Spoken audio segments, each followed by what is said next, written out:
Audi's RS cars. It's their answer to AMG and M. And if you need to ask me if you need one, the answer is no. For the rest of you, let's go for a ride in the 2013 Audi RS5. It's finally here, and check the tech.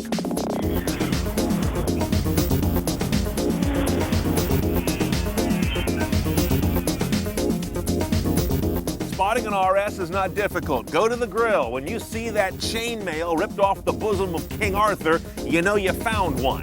Need more convincing? Go around the stern, look for that little power lip on the trunk, and optionally, those big old kind of black finished exhaust tips. They're optional, but they sound as big as they look. Now, first of all, because this car is really a road story, I'm not going to kill you with the usual tour of the cabin tech. Look at any of our other 2013 Audi videos, and you'll get a deep dive on this. But I'll give you the top line. We have the optional nav system, not standard even in this rather pricey RS5. But once you get that, you've got some of the best navigation and media tech in the business. Two key reasons. Google Earth is your mapping interface. That's outstanding. And Google Search live through a built-in SIM card and 3G connection right there in the dash. Now let's get to some electromechanical tech. This shifter here indicates the only transmission available in the RS5, and that is a 7-speed dual-clutch automated manual, a DCT. As you see, you've got a pullback to drive mode, another kick to automated sport mode, right drops you into manual mode where it'll hold whatever gear you're choosing, and that can be selected either by the shift lever or with the singular paddles on the wheel. By that I mean one is for downshift, one is for upshift. And as an overarching principle, this is where Audi's basic design language today really shines in a car like this. Every Audi kind of seems to be designed in a techno-performance manner. So this car really leverages that. Everywhere you look is kind of a technical, comfortable race cabin sort of language. Also optional here is this little button, which unlocks a world of stuff. That's the Drive Select button. When you press that, you can go through several modes. Either a comfortable ride and steering mode, as well as different throttle response and shift points. You can go to what they call dynamic, that's sporty. You can go to auto, where it kind of finds its own way, or you can go to individual, where you set the parameters yourself of how the car behaves. But note, RS5s in this country do not come with an adaptive suspension. The European ones do.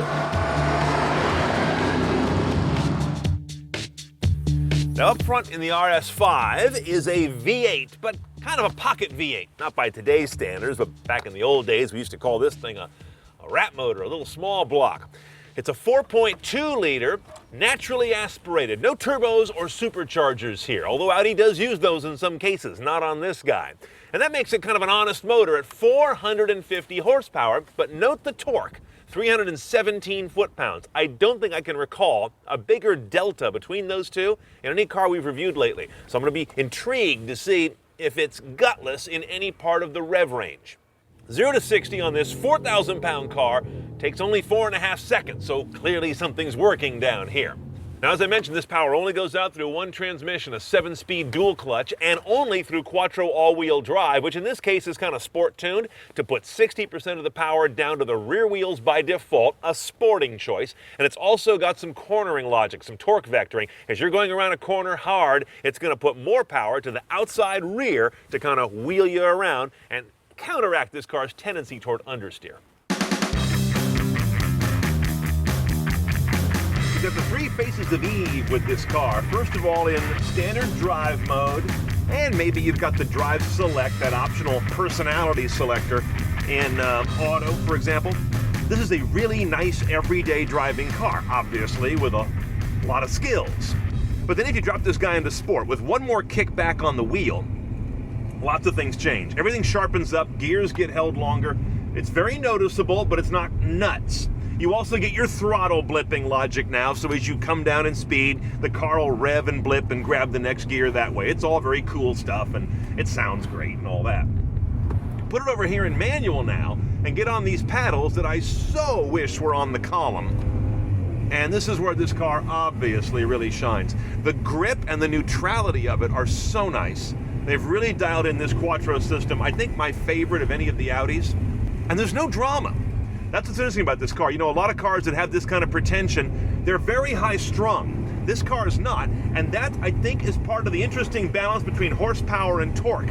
This is not a car that is so twitchy that when you get on the throttle, you've suddenly gone to someplace you didn't want to get, you can mash it and go there, but you can also feather it in. It's a real driver's car. Nuance is spoken here, and that's what I like about this versus some of its more testosterone-laden competitors. A couple other thoughts. This DCT gearbox, can you hear that? That's a great sounding exhaust. This Sport exhaust has a real throat to it when you step on it. It's got some valving technology built in. It really opens it up and starts to bark when you get in it, and then backs it off a little when you're not. And it's got a bass note to it that you don't normally associate with German cars. It's more of an American muscle thing. God, this car is fun to toss.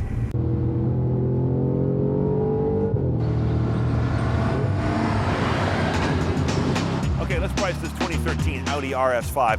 Starts off almost exactly at 70 grand delivered, but we don't even have nav or CNET toys in there yet. So add 3,500 or so for the nav package. That's navigation with the Google stuff, B&O audio, rear camera, HD radio, and that Wi-Fi hotspot you don't care about.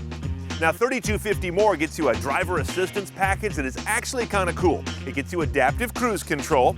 You also get dynamic steering, so the ratio changes as the driving conditions do. And you're also going to get the Audi Drive Select, that button that gets you 4 personalities. Now add the Sport exhaust for $1,000 more, no brainer to me, and you're at about 76.6 done CNET style, and also basically loaded with the exception of a couple of wheel options. This is an interesting car. It's kind of a summer car for all seasons because they've softened the ride enough to make it a good daily driver, and they've ended up doing pretty good on the MPG given its performance profile.